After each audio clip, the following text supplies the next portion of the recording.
નમસ્તે બાળ દોસ્તો, ડીકે એજ્યુકેશન ચેનલમાં આપનું સ્વાગત છે. આજે આપણે ધોરણ 6ની સ્વ અધ્યયન પોથીના ભાગ 2માં વિજ્ઞાન વિષયમાં પાઠ 2 વસ્તુઓના જૂથ બનાવવાનું સોલ્યુશન જોઈશું. તે પહેલાં બાળ દોસ્તો, જો તમે આ ચેનલમાં નવા હોય તો ચેનલને લાઈક, શેર અને સબસ્ક્રાઈબ કરવાનું ભૂલતા નહીં. ચાલો સોલ્યુશન જોઈએ. પ્રશ્ન 1. નીચે આપેલા પ્રશ્નો માટે સાચો શબ્દ પસંદ કરી તેનો ક્રમ ચોરસ ખાનામાં લખો. પહેલું છે, નીચેનામાંથી કઈ વસ્તુ ચળકાટ ધરાવતી નથી? તો જવાબ આવશે સી. લાકડું. બીજો છે, નીચેનામાંથી કઈ વસ્તુ તળાવના પાણીમાં નાખતો તે પાણી પર તરશે? તો જવાબ છે એ. સૂકા પર્ણો.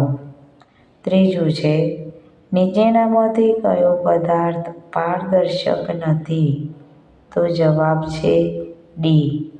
લાકડું.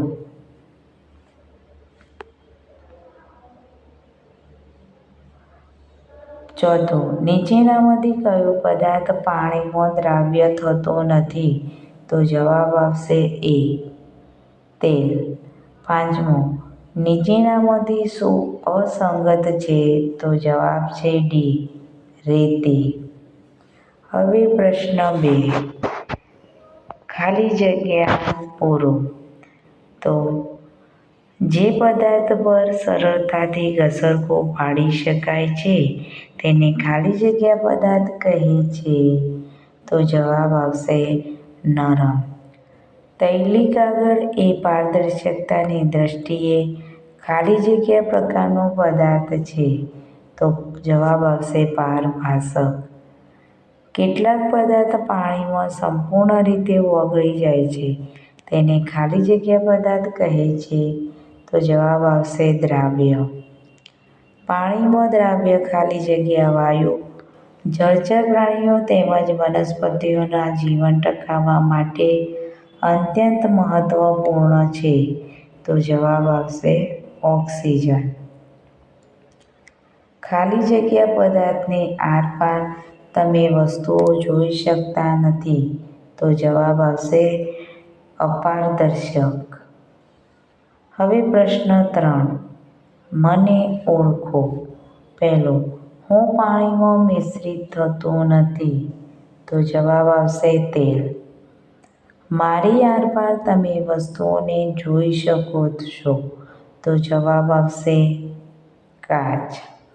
ત્રીજું, મીઠું, ખાંડ, ઓક્સિજન વાયુ વગેરે મારામાં દ્રાવ્ય છે? તો જવાબ આવશે પાણી. મારા પર સરળતાથી ઘસરડો પડતો નથી? લોખંડ અથવા પથ્થર અથવા કઠણ પદાર્થો. હવે તફાવત લખો. પહેલું છે પારદર્શક પદાર્થ અને અપારદર્શક પદાર્થ. તો પારદર્શક પદાર્થ એટલે પહેલું કોને કહેવાય? જે પદાર્થમાંથી પ્રકાશ સંપૂર્ણપણે પસાર થઈ શકે અને વસ્તુઓ સ્પષ્ટ દેખાય તે પદાર્થને પારદર્શક પદાર્થ કહે છે. અપારદર્શક પદાર્થ, જે પદાર્થમાંથી પ્રકાશ બિલકુલ પસાર ન થઈ શકે અને વસ્તુઓ દેખાય નહીં તે અપારદર્શક પદાર્થ કહેવાય.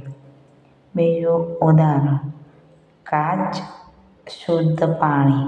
અપારદર્શક પદાર્થના ઉદાહરણ છે લાકડું અને લોખંડ. બીજું છે સખત પદાર્થ અને નરમ પદાર્થ. તો સખત પદાર્થ કોને કહેવાય? જે પદાર્થને દબાવવાથી કે વાળવાથી સરળતાથી વિકૃત એટલે કે દબાવી કે વાળી ન શકાય તે પદાર્થને સખત પદાર્થ કહેવાય છે. નરમ પદાર્થ, જે પદાર્થને દબાવવાથી કે વાળવાથી સરળતાથી વિકૃત એટલે કે દબાવી કે વાળી શકાય તે પદાર્થને નરમ પદાર્થ કહે છે. ઉદાહરણ: લોખંડ અને પથ્થર. ઉદાહરણ: રબર અને રૂ. હવે પ્રશ્ન 5. જોડકા જોડો. વિભાગ અ, વિભાગ બે અને અહીંયા જવાબ લખવાના છે. તો પહેલું છે રબર. તો રબરમાં આવશે ડી એટલે કે નરમ પદાર્થ. બીજું છે લોખંડની તિજોરી. તો આવશે સી સખત પદાર્થ. ત્રીજું છે હવા. તો આવશે બી પારદર્શક. અને ચોથું છે ધુમાડો. તો પારભાસક એ.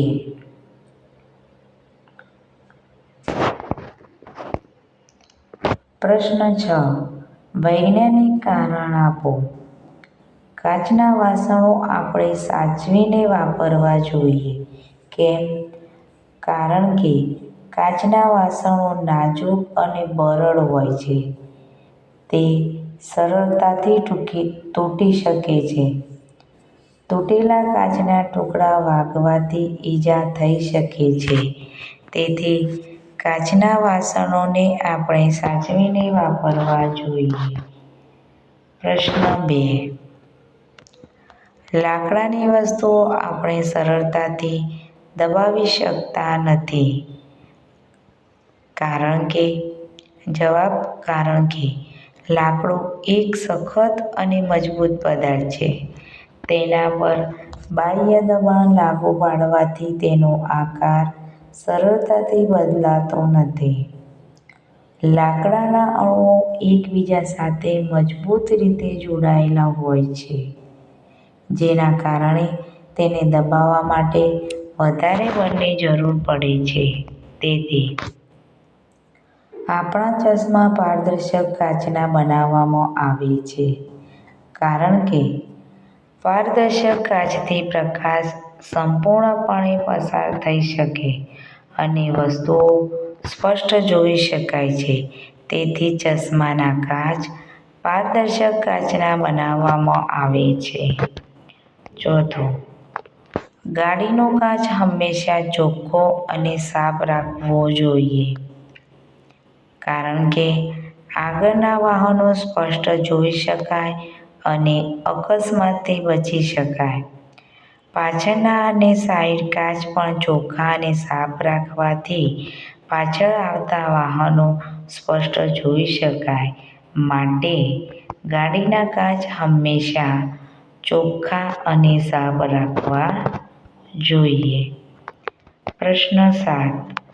નીચે આપેલા પદાર્થને ચળકાટ ધરાવનાર અને ચળકાટ ન ધરાવનાર પદાર્થોમાં વર્ગીકરણ કરો.